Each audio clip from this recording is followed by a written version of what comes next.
हे केशव, एक विचार और है। आपका ध्यान लगाते समय मन में केवल आप रहें और संसार का कोई विचार बाधा ना डाले। इसका कोई तरीका तो होगा?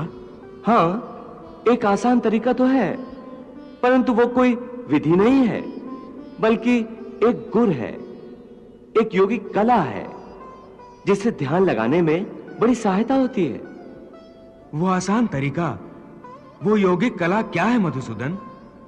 सुनो अर्जुन, संसार के झमेलों से बचने के लिए मनुष्य एकांत में बैठकर मन को प्रभु के ध्यान में लगाए, क्योंकि एकांत में मनुष्य अपने भीतर झांक सकता है। इसी आत्मा से संपर्क ही प्रभु से मिलन का पहला चरण है। इसलिए हे अर्जुन, जो मुझसे मिलन चाहता है उसे सबसे पहले अपने अंतर में ही झांकना चाहिए।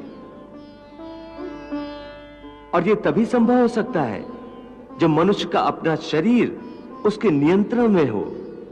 यदि देह काबू में ना हो तो मनुष्य को ध्यान लगाने का उद्देश्य नहीं मिल पाएगा।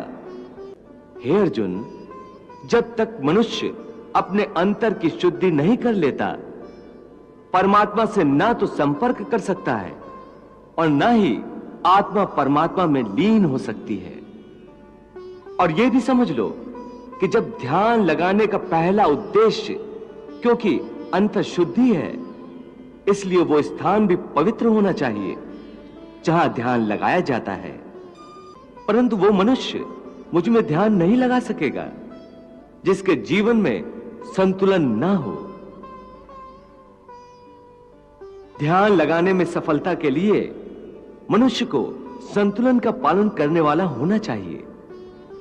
मेरे भक्त को चाहिए कि वो ना इतना खाए कि यूं लगे जैसे वो केवल खाने के लिए जीता है, ना ही इतना कम खाए कि हड्डियों का ढांचा बन जाए, ना इतना सोए कि दिन को भी रात समझे, ना इतना कम सोए कि रात को भी रात न समझे।